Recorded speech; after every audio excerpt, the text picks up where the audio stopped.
If I'm honest with myself for once in my life, this book was never going to be easy to write. Things and my reactions to things over my life as a child up until now have been and are unimaginable. Expressing that on paper is proven impossible to me. Moving to New York City as a divorced mother to a diabetic teen was the grandest step I have ever made to date. Unorthodox is about the cleanest way I can describe this story with one word from beginning to end. Moving is something that I've never feared. I mean, who wouldn't grow tired of any friction to your peace? Spin the globe, pick a spot, and start fresh. Some would call me a state hopper. I call me a survivor. I've been in a lot of situations that I know would and could make the strongest people run and find comfort in the shadow of weakness, as I was taught just to do just that. Now, when I say this and tell this story, please do not mistake my description for boasting or that I have some sense of self entitlement. That is not the case. The magnitude of pressure that I withstood for so long has finally come to a head. Along with every step I took forward or backwards, I always gained a wound. Loss of some sort always found me and swallowed me whole. I learned nothing comes to you that is worth having without scars and wounds or a fight. Those scars and those wounds, whether visible or not, they hold a blueprint. Inside that blueprint, there is every step you took that had a lesson embedded in every step. That blueprint had a bigger plan that each step added up to make a whole, which is your life. We all have one of those. It's your lessons learned and unlearned. I have reached a part of my blueprint where my scars have to be attended to. The outcomes of a lot of my choices in life were severely damaging to my spirit then and my social outwardness now. I've had to hide parts of me to be accepted here and there and just can't do that anymore.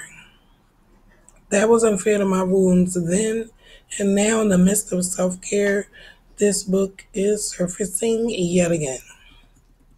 My therapist asked for a journal, and this is what came to be. I was abused consistently, and that left me with scars on top of scars growing up. The silence I had grew louder than my will. I gave up on life. I let everything devour me until I had nothing but alcohol and empty relationships to keep me alive. How do you face a mental illness and addictions without addressing the things that pushed you to addiction and mental illness? I can't heal without acknowledging what I am healing. My journal today are just filled with new reactions to what happened to me in this book almost 30 years later. Who was I kidding? Maybe I should just get over it though, like everyone is saying. Um, to value myself means to value all of me, the good, the bad, and the ugly. I cannot be thankful for only the good when the bad times made me who I am as well right now. I know that I have to open my Pandora style past in order to stay comfortable in my own skin.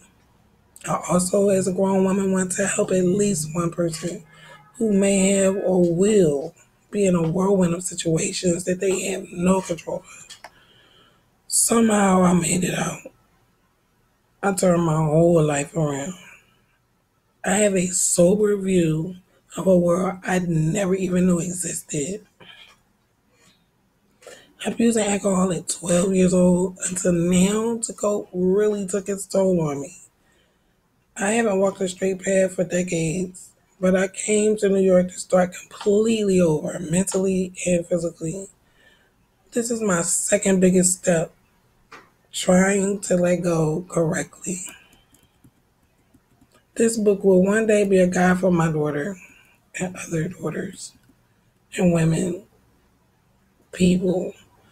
I want my baby to always know her mom and know my struggle are one. I want her to know and realize that no one in this world can love her more than she loves herself. I want her to be proud of any stumble she makes and have will to get up and press on to try another day. That's what kept me alive all these years. To the turmoil I lived in, my will to survive is fierce. And that comes from my belief in me when no one else believed. It's in there though. This took a while to manifest and become an active part of my life. But that changed.